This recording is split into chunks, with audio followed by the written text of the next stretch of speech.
বৈষ্ণব সাহিত্যের আকর গ্রন্থ শ্রী কৃষ্ণদাস কবিরাজ গোস্বামী রচিত শ্রী শ্রী কৃষ্ণ চৈতন্য চরিতামৃত। আর ঝামটপুর বহরান হল সেই পুণ্যভূমি যেখানে শ্রী কৃষ্ণদাস কবিরাজ গোস্বামী জন্মগ্রহণ করেন। বর্তমানে তাঁর জন্মভিটে বড় পাটবাড়ি নামে পৃথিবী বিখ্যাত এবং তাঁর উত্তরসূরি পঞ্চদশ প্রজন্ম সেখানে এখনও বসবাসরত। আমরা মনভাসী তাঁর মুখ থেকে সরাসরি শুনে নিয়েছিল শ্রী কৃষ্ণদাস কবিরাজ গোস্বামীর শৈশব ও শ্রী শ্রী কৃষ্ণ চৈতন্য চরিতামৃত গ্রন্থ সম্পর্কে বহু অজানা তথ্য, যেগুলি অপরিবর্তিত ও অবিকৃতভাবেই ধরা রয়েছে আমাদের এই প্রযোজনায়। তার সাথে রয়েছে সেই প্রাচীন অমূল্য গ্রন্থের দুষ্প্রাপ্য পাণ্ডুলিপি, গ্রন্থটি রচনার স্থান ও শ্রীকৃষ্ণদাস কবিরাজ গোস্বামীর পরম পূজ্য খড়মের দুর্লভ ভিডিও এবং জন্মভিটের বর্তমান চিত্র। আশা রাখি আমরা বনভাসীর এই ইতিহাস ও বাস্তবে বহরান বড় পাটবাড়ি শীর্ষক প্রযোজনা থেকে এই গ্রন্থ ও রচয়িতা সম্পর্কে লোকমুখে প্রচারিত বেশ কিছু ভুল তথ্য আগ্রহী দর্শক শ্রোতা বন্ধুরা শুধরে নিতে পারবেন। আসুন আমরা কথায় কথায় জেনে নিই এই গ্রন্থ ও রচয়িতা সম্পর্কে বহু সঠিক এবং অজানা তথ্য। আপনার নাম? আমার নাম গিরিধারী দাস মাহান্ত। গিরিধারী দাস মাহান্ত, আচ্ছা আচ্ছা আচ্ছা, ঠিক আছে, সে অসুবিধা নেই। আর তার জন্ম একটু, তার শৈশব এবং পরবর্তী সময়টা যদি একটু বলা যায়। ঠিক আছে ঠিক আছে। এইটার জন্ম হচ্ছে অর্থাৎ ওর বাবার নাম ছিল ভগীরথ আর মায়ের নাম হচ্ছে সুনন্দা।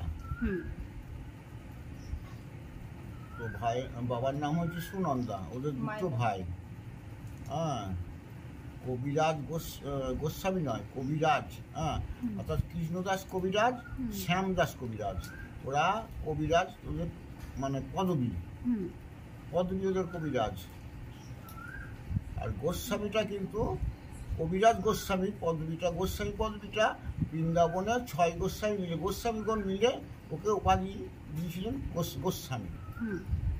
তখন হলো কৃষ্ণদাস কবিরাজ গোস্বামী। আচ্ছা, তার আগে হলো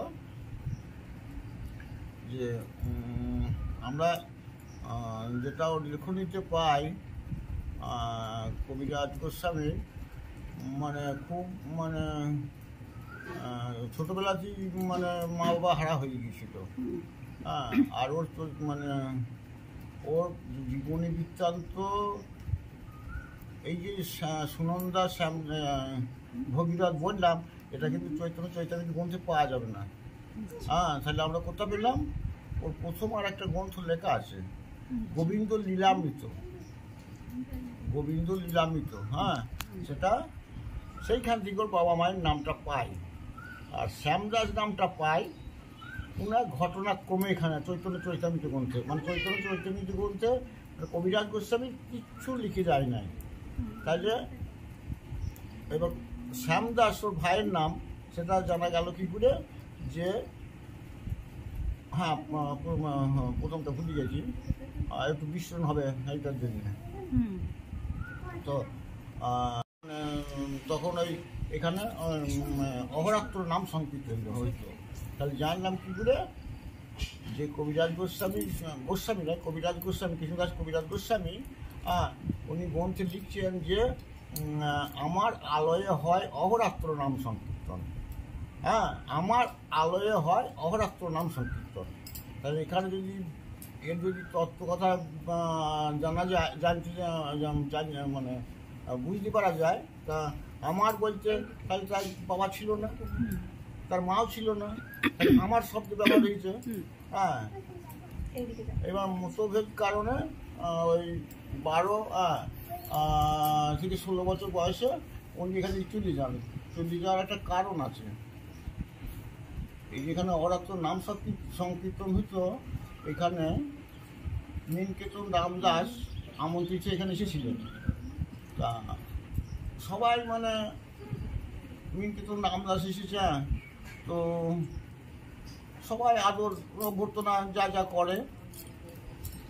করেছে, কিন্তু শ্যামদাস অর্থাৎ ভাই গৌরাঙ্গ মহাপ্রভুকে স্বয়ং ভগবান বলে মনে করতেন, কিন্তু নিত্যানন্দ তার মতি ছিল না। আর উনি নিত্যানন্দ ভাবিত ছিল, সবসময় হাতে বাঁশি থাকতো। তাই সেই বাদানুবাদ মানে যা মানে কথান্তর হয়ে তখন সে বাঁশি ভেঙে দিয়ে দুঃখে এখান থেকে চলে গিয়েছিল। তখন কবিরাজ গোস্বামীকে বলেছিল যে তোর সর্বনাশ হয়ে গেল। তাহলে আমরা সর্বনাশ হয়ে গেল বলতে কি বুঝি? হয়তো মরে গেলাম, কি হাত পা ভেঙে গেল, কি আবার কোনো বিশাল ক্ষতি হয়ে গেল, সেই কোনাকে বলি তো। কিন্তু শাস্ত্র বলছে মানে যে তোর সব মানে ইয়ে হয়ে গেল, মানে কার মতন মানে অর্ধ কুটকুটের নাই, তোর অবস্থা হয়ে গেল। তার মানে তোর যত কর্মফল ছিল সব নষ্ট হয়ে গেল। তখনই মানে উনি মানে সেই থেকে ওনার মন মানে খারাপ, যে আমার ভাই কি সর্বনাশ হয়ে গেল। পুণ্য তো হলোই না, আবার অর্জিত পুণ্য, সুকৃত তো নাই, আবার সুকৃতিটাও চলে গেল। এই মনের দুঃখে করলো, মনের দুঃখে মানে সেই উৎসবে অহরাত্রের সময় তখন এই মনে মনে করে। আর তখন ওখানে পূজারি ছিল গুণার্ণব মিশ্র। তো ওকে ও মানে অভ্যর্থনা করার সময় পায় নাই। তো তখন তাকে বললি যে এও দ্বিতীয় লোমহর্ষ, এর দ্বিতীয় লোমহর্ষ। তা তখন দ্বিতীয় লোমহর্ষ বলার কারণ হয়েছে অভ্যর্থনা করেন নাই, কিন্তু শেষকালে সে নিজে একটু সেবায় নিযুক্ত আছে, তার জন্যই সময় পায় নাই। কিন্তু কবিরাজ গোস্বামী শ্যামদাস কবিরাজ উনি তো নিযুক্ত ছিলেন না, সেইভাবে চলে গেলেন। এবার সেই মানে রাত্রিতেই ওই কী বলে আধঘুম আধ চেতনের স্বপন দেখে। তখনই নিত্যানন্দ স্বপ্নদেশ দেয় যে হয় কিছু দাস না করো ভয় বৃন্দাবনে যাহা তুমি সর্বলভ্য হয়। তারপরে যদি তার ভাইকে সব সংসারের ভার বুঝিয়ে দিয়ে বৃন্দাবন চলে গিয়েছেন, আর তারপরে এখানে আসেন না।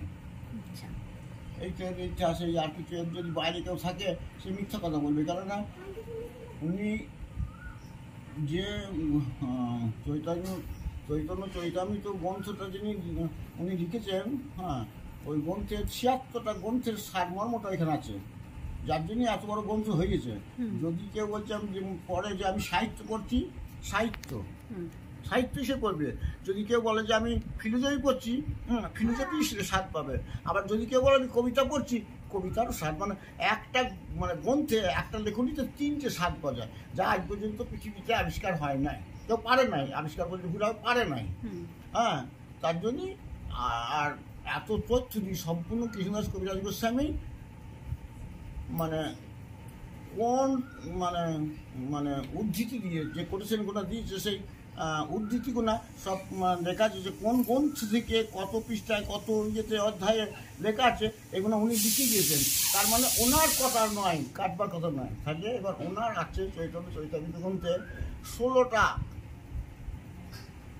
নিজস্ব, 16টা মানে ওরা কী বলবো, ওই কী বলবো চরণ চরণ ঠিক আছে। তা শ্লোক এইটা হিসেবে আমাদের ভালোবাসায় চরণও ঠিক আছে। তো ঠিক আছে, আমি ভুল বলছি না, খারাপ ঠিক বলছি না, ঠিক বলছি জানি না।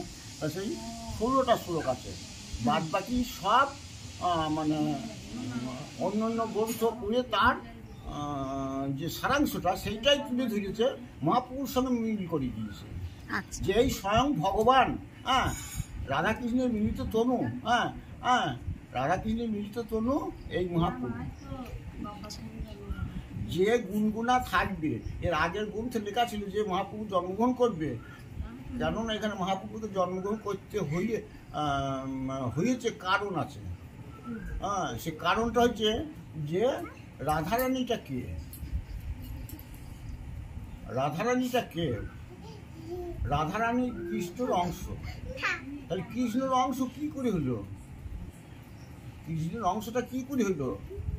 কেন সূর্যদেব আবার তপস্যা করেছিল, তপস্যায় সন্তুষ্ট হয়ে ভগবান বলেছিল যে সূর্যদেব তোমার তপস্যা আমি সন্তুষ্ট ছিলাম, তুমি কি বর চাও? তখন বলছে তুমি আমাকে এমন একটা মেয়ে দাও যে ভগবানকে করায়ত্ত করতে পারে। তথাস্তু। হ্যাঁ, এইবার বলছে এই সব গুণ আছে। আমি কী বললাম আমি? হ্যাঁ, যে আমাকে একটা মেয়ে ছিলে আমাকে করায়ত্ত করবে, তার কথায় এবার চলতে হবে, সে মানে হবে। তখনই বললো ঠিক আছে। হ্যাঁ, মানে বলিস তার তো ফেরানো যায় না। তখন বললো হ্যাঁ, আর তার ইয়েতে রাধারানী জন্মগ্রহণ হলো। এইবার তখন রাধারানী লীলা, ওরা তো মানে নিষ্কাম প্রেম লীলা। সকাম আর নিষ্কাম। হ্যাঁ, আত্মেন্দ্রিয় প্রীতি ইচ্ছা, তারা বলি কাম। প্রেম আমরা বলি তো ওই প্রেম করে বিয়ে করেছে, ওই প্রেম করে বিয়ে করেছে, প্রেম করে কেউ বিয়ে করে নাই। প্রেম শব্দের আলাদা। হ্যাঁ, আত্মেন্দ্রিয় প্রীতি ইচ্ছা, তারা বলি কাম। আর কৃষ্ণেন্দ্রিয় প্রীতি ইচ্ছা হ্যাঁ ধরে প্রেমও নাম। তার জন্য বলছে না প্রেম সবার সঙ্গে করা যায়, বাবা মায়ের বোনের মেয়ের ছেলের সব সবার সঙ্গে প্রেম করা যায়। হ্যাঁ, তাহলে প্রেম হচ্ছে যে ভালোবাসা। যদি আমরা এই গোদা বাংলায় যেটা আমরা সবাই বুঝি যে মানে কি বলবো আমি তো বুঝতে পারছি না। হ্যাঁ, এই তো বলি ভাগ্য বলি যে আত্মীয় যাচ্ছে তারা বলি কাম। হ্যাঁ, তো উনি কি এই গ্রন্থটা এইখানে বসেই লেখা শুরু করেন? না না না, বৃন্দাবনে, বৃন্দাবনে লিখেছিলেন 82 বছর বয়সে। আচ্ছা, ওই তার আগে নয়, 82 বছর বয়সে। হ্যাঁ, আর উনি তো 105 কত বছর বেঁচেছিলেন? 105 মতন। অনেক দ্বিমত আছে। আচ্ছা, অনেক দ্বিমত আছে, যে যা মন সে তাই বলে। তো উনি কি দেহ রেখেছিলেন বৃন্দাবনেই? হ্যাঁ হ্যাঁ হ্যাঁ, ওখানেই সমাধি। ওখানেই সমাধি। হ্যাঁ, ওখানেই রাধাকুণ্ডের তীরে। ওই একই গ্রাম আছে। এবার বৈষ্ণবদের সর্বোচ্চ দিন হচ্ছে ওই দিনটা। হ্যাঁ, মানে ওই দিনই 3 প্রভু অপ্রকট। কে কে 3 প্রভু? কে কে 3 প্রভু? এই দেখাই তো মুশকিল হয়ে গেল। আচ্ছা, একসাথে দেহ রেখেছিলেন 3 জন? 3 জন। আচ্ছা, তার মধ্যে ইনি একজন, কৃষ্ণদাস গোস্বামী, হ্যাঁ, রঘুনাথ ভট্ট গোস্বামী, কৃষ্ণদাস কবিরাজ গোস্বামী। হ্যাঁ, আমাদের যেখানে উৎসব হয় আমরা কিন্তু একই দিনে ওই 3টি উৎসব পালন করি। ওদেরও শ্রীপাঠ হয়। হ্যাঁ, ওদেরও শ্রীপাঠ হয় যেখানে যেখানে শ্রীপাঠ আছে। হ্যাঁ, সেখানেও তাদের উৎসব কিন্তু আমরা একই ওই দিনে তাদেরও কিন্তু উৎসবটা, তাদেরও ভোগ রাত, তাদেরও সব করা হয়, ব্যবস্থা করা হয়, আলাদা আলাদা সব আছে। আচ্ছা, এবার কি বলতে? তো উনি তো 82 বছর বয়সে এই লেখাটা গ্রন্থটা লেখা শুরু করলেন।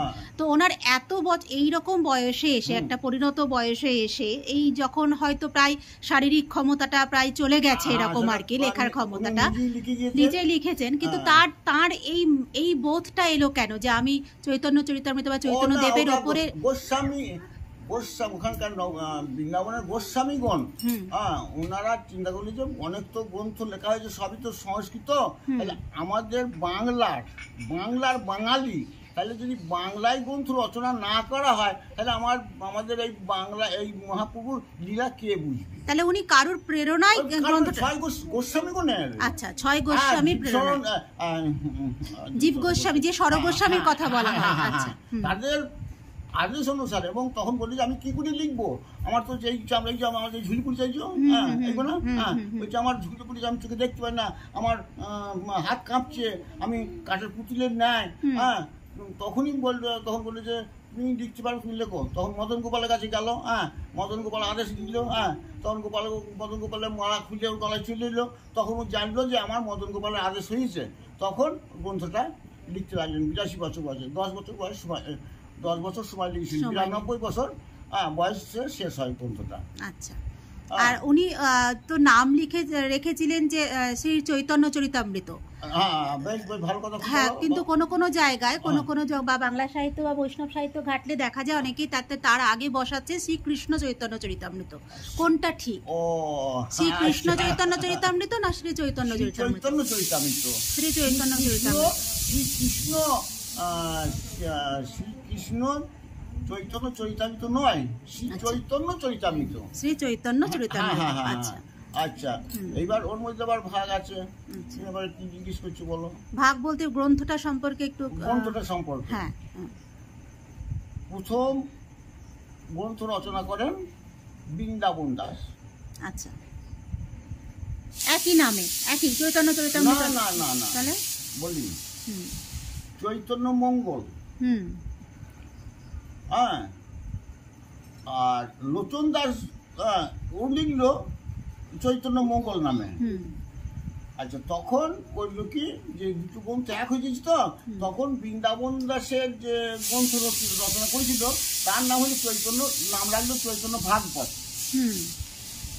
চৈতন্য ভাগবত, আর এটা ওই চৈতন্য মঙ্গল।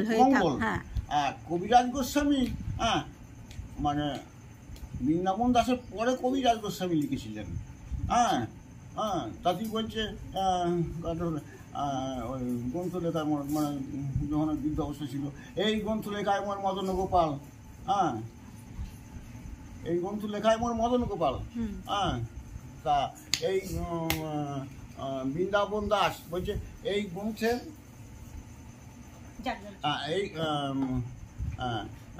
এই গ্রন্থের ব্যাস বৃন্দাবন দাস। ওইখানে ব্যাখ্যাটা বুঝেছে শ্রীকৃষ্ণ চৈতন্য হয়তো কেউ করছে, হাজার রকম এখন বলছে। হ্যাঁ, বলছে যে ওর লেখনী থেকে দেখা দিচ্ছে, চৈতন্য গ্রন্থ দেখা দিচ্ছে যে বলছে এই গ্রন্থের ব্যাস বৃন্দাবন দাস, আমি নই।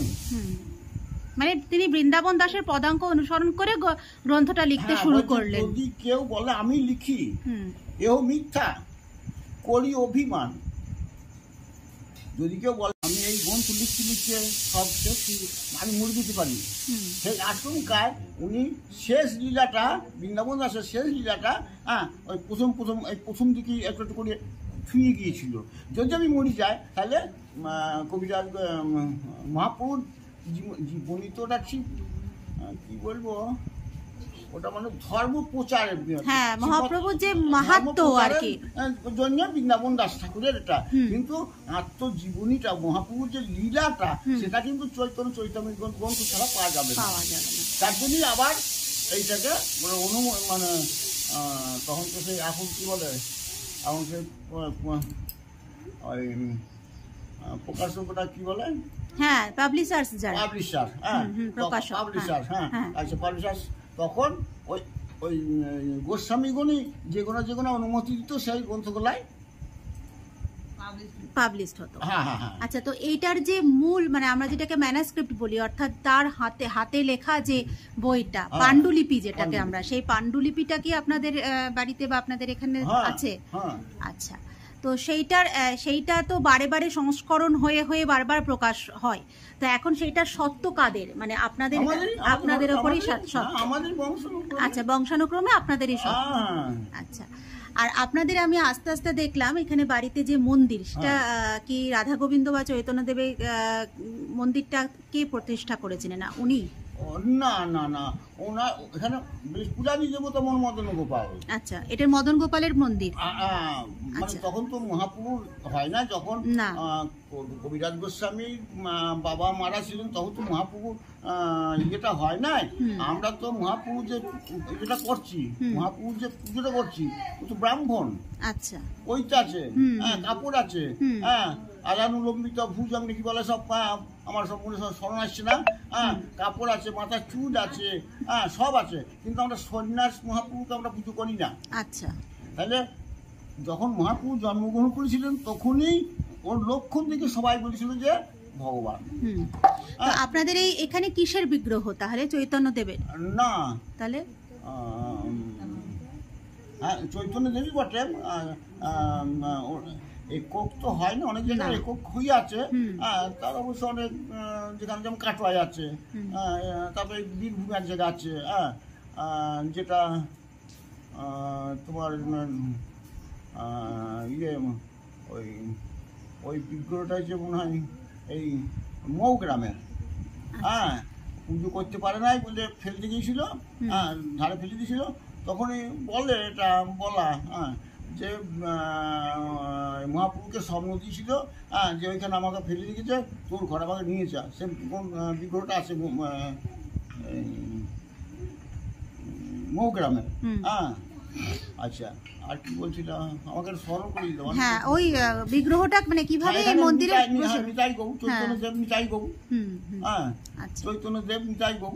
হ্যাঁ, তো এটা যে একটা মানে প্রচারিত আছে যে এইটা তীর্থ, সব তীর্থ শেষে এই তীর্থ না করলে সম্পূর্ণ হয় না, তো এটা কি কৃষ্ণদাস কবিরাজের মাহাত্ম্যের কারণে নাকি না আপনাদের এই যে মন্দির, এই যে বিগ্রহ সেটার কারণে? না, ওটা ওই মানে জীবনীকার, অর্থাৎ পূর্ণ জীবনীকার হিসাবে।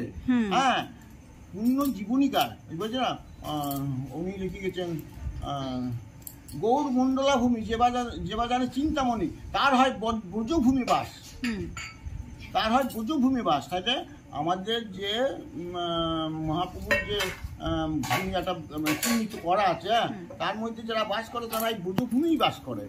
আর উনি ছিলেন রাধারানীর অন্তরঙ্গ নিজজন সখী। হ্যাঁ, নাম ছিল কস্তুরী মঞ্জুরি। হ্যাঁ, উনি আবার মানে গৌরলীলায় কবিরাজ গোস্বামী হয়ে জন্ম নিলেন। আর এই যে আপনাদের যে এই যে এখন ধরুন মন্দির বা যেটাই হোক, বা আপনাদের বংশ পরম্পরায় যে আপনাদের 15তম বংশ বলছেন যে পুরুষ, তো আপনাদের উত্তর পুরুষ এখন আপনার যে 4 মেয়ে তারা আপনাদের, আচ্ছা, তো আপনারা কি চান যে আপনাদের এই যে জায়গাটা বা যে মন্দির বা যে পীঠস্থানটা সেটা হেরিটেজ, পশ্চিমবঙ্গ সরকার হেরিটেজ হিসেবে সেটাকে স্বীকৃতি দেয়? এর আগে অনেক লেখাজোখা হয়েছে, আনন্দবাজার এই সময়, হ্যাঁ, আজকাল, হ্যাঁ, সাংবাদিক এসেছে, তা করেছিল। তারপরে ওই আমার চৈতন্য গ্রন্থ, হ্যাঁ, বলেছিল যে ওটা এই যে করবো। হ্যাঁ, তাও আমি নিজেই আবার এক ভক্ত করে দিয়েছে, অর্থাৎ ভক্ত বলতে আমারই মামার তো ভাই করিয়ে দিয়েছে লেমিনেশন, এখানেই বসেই করিয়েছি। এইবার এইটাকে নেবার জন্যে মানে অনেকজন হয়তো চাই যাচ্ছি। হ্যাঁ, তা ধরো আজকে যদি চৈতন্য গ্রন্থের রয়্যালিটিটা পাওয়া যেত, তাহলে 2 বস্তা এরকম হতো না। যেমন রবীন্দ্রনাথের বিশ্বভারতীর যে বইগুলো, সেগুলো যে রয়্যালিটি ছিল সেটা ভোগ করেছে, এখন শেষ হয়ে গেছে। এবার শেষ হয়ে যাওয়ার মানে এবার রবীন্দ্র সুরেরও পার্থক্য ঘটছে, আবার ভাষারও পার্থক্য ঘটিয়ে ফেলছে। আপনি চান যে আপনাদের এই গ্রন্থের মূল যে পাঠক্রম সেটা বজায় থাকুক এবং সেটা যেন সরকার কর্তৃক রয়্যালটিটা পাওয়া যায়, তাহলে আপনাদের এই কিছু সংস্করণের কাজটা বা এই পীঠস্থানটাকে ভালো রাখা যায়। আর সংরক্ষণ মানে এইখানেই করতে হবে, আমি গভর্নমেন্টকে দেবো না। হ্যাঁ, আমার এইখানেই সংরক্ষণ, সেখানে সংরক্ষণ করতে যাবো কারণ এখানকার জিনিস না, এখানেই এখানকার সম্পত্তি, এটা তো আমার সম্পত্তি নয়, এটা বিশ্বের বৈষ্ণব অনুরাগী সম্পত্তি। হ্যাঁ, সেটা আমি গভর্নমেন্ট হাতে তুলে দেবো কেন তার সঙ্গে? কিন্তু চান আপনারা যে হেরিটেজ হোক এবং এটা এখানেই সংস্করণ, এখানেই তার সেটাকে সংরক্ষণ করার ব্যবস্থা করা। এর আগে যখন শিক্ষামন্ত্রী ছিল 77 সালে, কি মনে আছে, 77 সালে যখন আছে সরকার, ওই আমার সব সর্বভবিষ্যৎ হয়ে গেছে গো, না কেন্দ্রে শিক্ষামন্ত্রী নামটা ভুলে গেলাম, ওর হেরিটেজ ডিপার্টমেন্ট ছিল।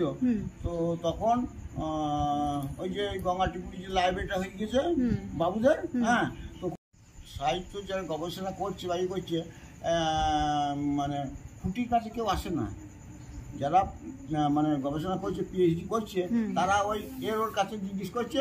হ্যাঁ, সে যা বলছে এখানকার লোক তো সাধারণ এসব সম্বন্ধে কোনো জ্ঞানই নাই, এতটুকু জ্ঞান নাই। হ্যাঁ, বাইরে গ্রামে যাও, কাউকে জিজ্ঞেস করো গা যেটা কী জন্য গো, তবে এটা বড় পাটপাড়ি। আরে লজ্জার কথা, তোরা বলছিস বড় পাটপাড়ি, ওরা শো করার চাইছে। হ্যাঁ, আর তোরা বলছিস বড় পাটপাড়ি। হ্যাঁ, এই বলবে, এই তো এখানে খুব শিক্ষিত লোক নাই, তবু যে শিক্ষিত লোক আছে তারা ধর্ম আলোচনা করে না। বাইরের লোক যত আসে তারা এদের 100 গুণ বেশি জানে। হ্যাঁ, 100 গুণ বেশি জানে। হ্যাঁ, যেই আসুক, হ্যাঁ, 100 গুণ বেশি জানে, জেনেও তারা আসে,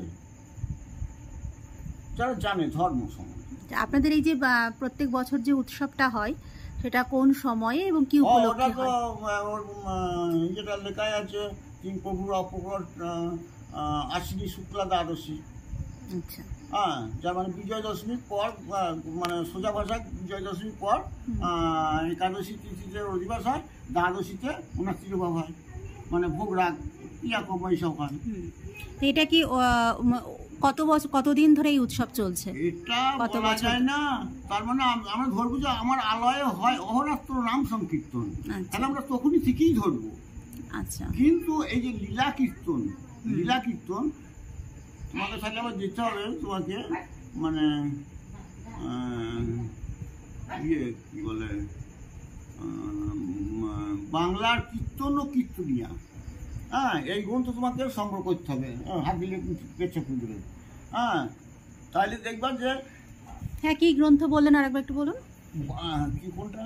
কীর্তন ও ও কীর্তন। হ্যাঁ, বাংলার কীর্তন ও কীর্তনিয়া। আচ্ছা। একটা ছোট ছোট বই পাওয়া যায়, অনেক পুরনো বই। হ্যাঁ, সেখানে সেই বইটা খুললে তুমি অনেক কিছু পাবা। হ্যাঁ, আজকে যে কীর্তন শুনছো, হ্যাঁ, সেই কীর্তন নয়। হ্যাঁ, আজকে শুনছিলাম আমার এখানে সুবল দাস, হ্যাঁ, সে আক্ষেপ করছিল যে একপালা কীর্তন করতে গেলে 40-50 হাজার টাকা নিচ্ছে, তাহলে সেখানে ভিড় হয়েছে। হ্যাঁ, আর আমার কাছে কেউ ভিড় হয় না। হ্যাঁ, তুমি এটাই দেখবা, কি একটা কি চ্যানেল আছে, ওটা ইয়েটা পর দিচ্ছে, ওইখানে কীর্তন করতে আসে সেই ছোটোবেলা থেকে।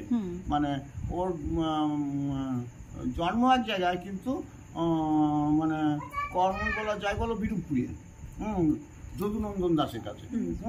ওর ওই তামাক টামাক সাজতো, ইয়ে করতো, তারপর ওইদিন কীর্তন শিখে, তারপরে মারা যাওয়ার পর তখন ওই বাবার কাছে এসে বলে যে আমার কীর্তন। এখন তো সরস্বতী দাস, মায়াপুর দাস আর ইয়ে সুবল দাস, আর ছাড়া কীর্তনী আর নাই। মোনার সাই কীর্তনী আর নাই, যেটা দক্ষিণকন্ড ঘরনা মোনার সাই, যেটা হচ্ছে তোমার যদুনন্দন দাসের বাবার নাম রসিকলাল দাস কীর্তনী। রসিকলাল দাস। হ্যাঁ হ্যাঁ হ্যাঁ হ্যাঁ, তার সেই এইখানে ওই যেটা করে গিয়েছে আমার অনুমান যে সেই এখানটায় করে গিয়েছে। এবার এটা আমি হিসাবটা আমি বলতে পারবো না, তখন তো এরকম পাথরে কিছু ছিল না, এই টালিটা এই টালিতে আমার বাচ্চাটা লেখা আছে ওখানে যে 1302 সাল। হ্যাঁ, তার মানে এবার যদি আমি বাংলার কীর্তন ও কীর্তনিয়াগণ যদি দেখি, সেখানে আসছে তোমার রসিকলাল দাস কীর্তনিয়া, যদুনন্দন দাস, তারপরে যশোদা, তারপরে ইয়ের বাড়ি নন্দকিশোর, তারপরে ইয়ে ভুলে গেলাম যে এই যে শান্তিনিকেতন কীর্তন শেখাইতো, যা ভুলে গেলাম। আচ্ছা, তাহলে ওনারাই এখানে সেই বংশতে করে যাচ্ছে, করে যাচ্ছে কয়েকটা মাত্র।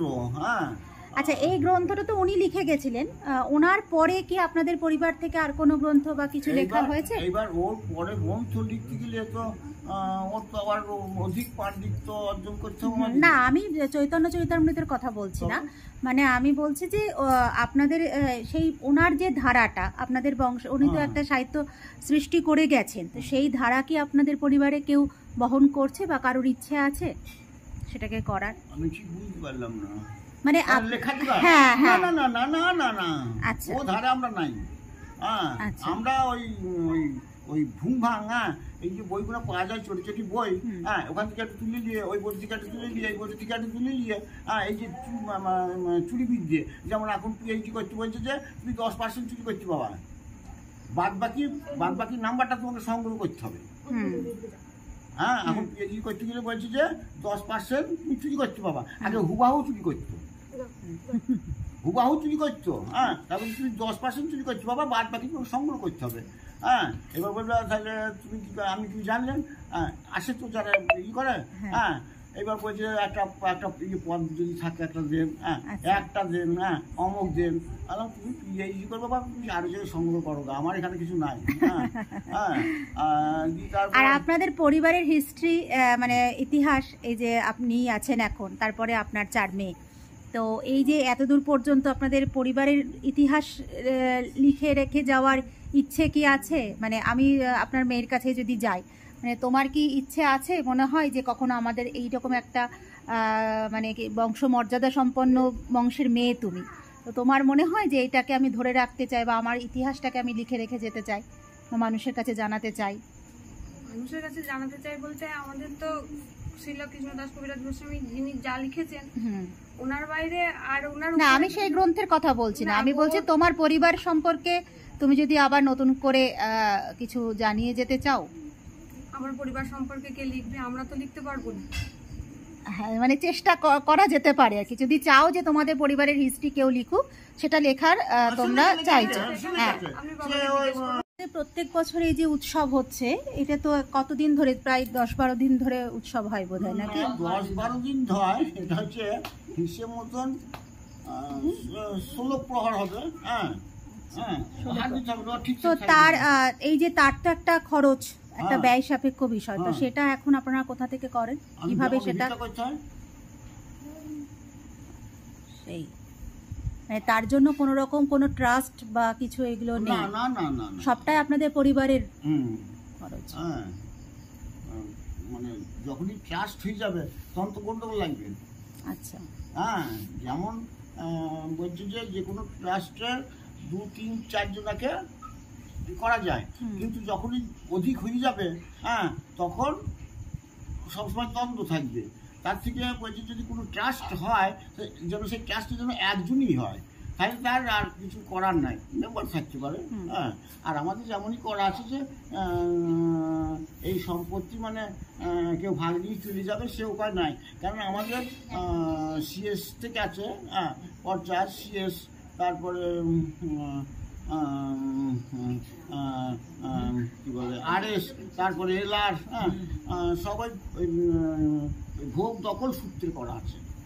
হ্যাঁ, তুমি যদি ভাগলা থাক তোমাকে এখানে সেবা চালাইতে হবে, মানে এখানে যে বসবাস করবে তাকে সেবাটা চালিয়ে যেতে হবে। হ্যাঁ, তবে যে ভোগ দখল সূত্রে, সূত্রে ভোগ দখল সূত্রে আছে। হ্যাঁ, তার মানে আমার বংশ ছাড়া যাবে না। হ্যাঁ, বুঝতে পেরেছি। ভোগ দখল নয়, ভোগ দখল সূত্রে। হ্যাঁ, ঠিক আছে মেসোমশাই, অনেক ধন্যবাদ, খুব ভালো লাগলো কথা বলে। ভালো লাগলো। মধ্যশিক্ষা পর্ষদে এটা ঢুকিয়ে গিয়েছে, কবে ঢুকিয়েছে তাও জানি না, কিন্তু এখন আমি বড় হয়ে গিয়ে আমার এই 70-72 বছর বয়স হয়ে গেল, এখন আমি যে অনুসন্ধান করছি তাতে আর চৈতালিত গ্রন্থে যেটা আমি পাই তা ওই মানে বিধাম্বী রাজা, হ্যাঁ, সে চুরি করে নাই। কোন থাকার রাজা? বিধাম্বী। আচ্ছা, হ্যাঁ, বিধাম্বী রাজা। হ্যাঁ, তা সেখানটা বলছে বিধাম্বী রাজা যদি মানে চরিত্র জানা যায় যে ওনার বাড়িতে মানে ওই মানে কৃষ্ণ কথা বলার জন্য লোক ছিল। হ্যাঁ, তাহলে সে কি জন্য চুরি করবে? আবার একজনে বলছে যে না, চোরে নিয়ে গেছিল, উদ্ধার করেছিল। বলছে এবার যে সময় বিধাম্বী রাজার চুরি করুক আর চোরই সূত্রে নিয়ে যাক, তা সেই সময় যখন সেই সালটা যখন পাওয়া যাচ্ছে, কিন্তু চৈতন্য গ্রন্থের তারপরে সমাপ্তি পাওয়া যাচ্ছে। হ্যাঁ, সমাপ্তি পাওয়া যাচ্ছে। হ্যাঁ, তাহলে কি করে চুরিটা হলো? এইখানে প্রশ্ন আমার। হ্যাঁ, তা উনি জবাব দিলেন যে আজকাল তো বুঝতে পারছেন, হ্যাঁ, একটা চিমটি দিয়ে ফেলে দিয়ে নিজের একটা মত বসিয়ে দিল। হ্যাঁ, আমার থাইলে যে এই যে ভুলগুণ আছে, গবেষণা চলছে, তাহলে তাদেরকে তো ধরতে হবে। হ্যাঁ, তাহলে তারা গবেষণা করে চৈতন্য গ্রন্থ সম্বন্ধে তার সম্যক জ্ঞান তাদের নাই। হ্যাঁ, যে কত সালে গ্রন্থ চুরি হয়েছিল আর কত সালে গ্রন্থটা শেষ হয়েছিল, কারণ চৈতন্য গ্রন্থই লেখা আছে। হ্যাঁ, তো বলছি করার কিছু নাই, ওই চলবে। আর উনি এটা একাই লিখেছেন? লেখার জন্য কি এরকম জনশ্রুতি অনেক সময় শোনা যায় যে উনি মুখে বলেছেন কেউ লিখেছেন? না না না, উনিই নিজে লিখেছেন। হ্যাঁ, উনি ওখানে গিয়ে ওটা সম্পূর্ণ সর্বভাবে মিথ্যা। উনি ওখানে গিয়ে গোস্বামী পাদদের সঙ্গে থেকে যিনি আমি ধরলাম 16 বছরই ধরলাম, আমি 12 বছর ধরলাম না, তাহলে 82 থেকে যদি 16 বছর বাদ যায় তাহলে ক বছর হয়? 82 থেকে 16 14, তাহলে 14 কত হয়েছে? 82 16 বাদ গেলে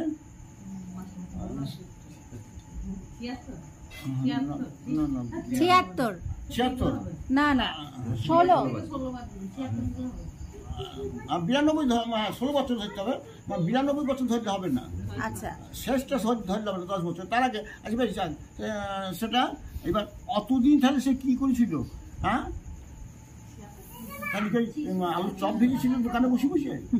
হ্যাঁ, তাহলে তখনকার দিনে যে অধ্যয়ন ছিল, লেখাপড়া, গোস্বামী পাদ গোস্বামী পাদের তাদের কাছে শিক্ষা দীক্ষা নিয়ে ওই গ্রন্থ যে লিখেছে, তাহলে লিখেছে, তাহলে অতগুলো গ্রন্থ সে পড়লো কি করে? সেটাই এখানে প্রশ্ন আসবে। আমি বলছি ঠিক আছে, হ্যাঁ, ও বলেছেন আর একজন লিখেছেন, লেখক, হ্যাঁ, রাইটার নিয়েছে, হ্যাঁ, বেশ ঠিক আছে। তাহলে ওই যে গ্রন্থটা লিখেছে তাকে তো পড়তেইছে, 76টা গ্রন্থ পড়ে তার সারাংশটুকু নিয়েছে, বাদ বাকি সব ছেড়ে দিয়েছে। চৈতন্য চৈতন্য গ্রন্থকে যেখানে মহাপ্রভু শুনছে, হ্যাঁ, শুনছে যে আগেকার যে বেদের টেদের আছে, মানে বেদ তো বেদের অপর নাম শ্রুতি নাকি? আচ্ছা, বেদের অপর নাম শ্রুতি যদি হয় তাহলে শ্রুতি শুনে হ্যাঁ, তাহলে বেদ যখন যে প্রথম বুঝেছে সেইটা কি 8-10 পুরুষ পরে সেই শ্রুতিটা আগেকার শ্রুতির সঙ্গে মিলবে না, কোনোদিনই মিলবে না। মিলবে কি? তাদের ছাটকাট হয়ে যাবে। তার জন্য কবিরাজ গোস্বামী যখন মহাপ্রভু যখন মানে ইয়ের কাছে আর গোবিন্দ দাস আর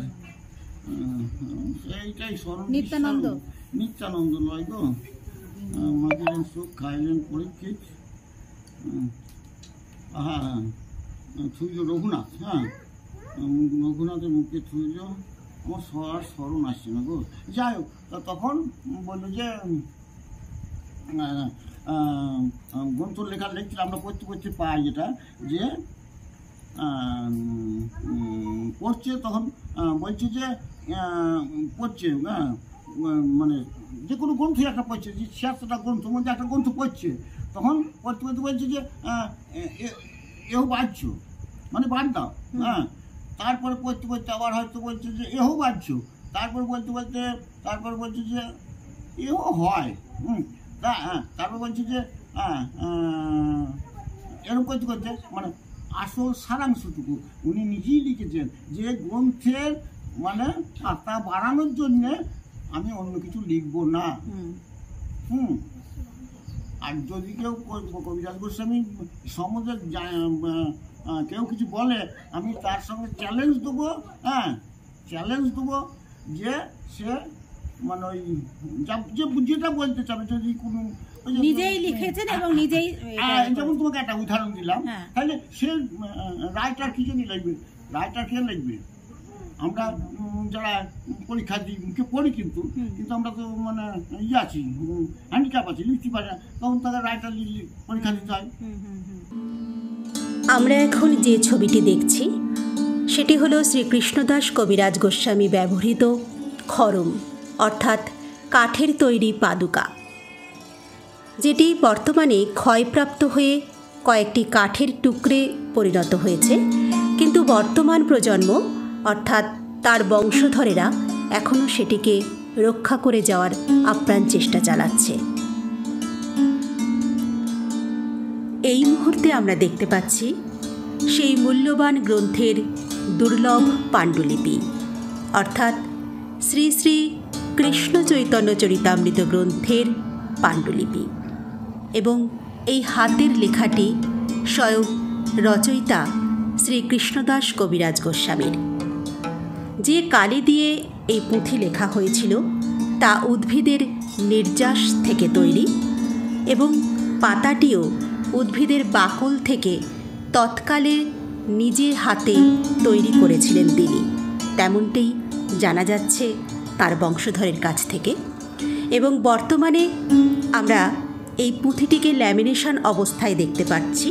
প্রতিটি পাতাকে আলাদা আলাদাভাবে ল্যামিনেশন করে রাখা হয়েছে, যাতে সেগুলি রক্ষণাবেক্ষণের সুবিধে হয় এবং হারিয়ে না যায়। সেগুলি এখনও এই বড় পাটবাড়িতেই রক্ষিত রয়েছে।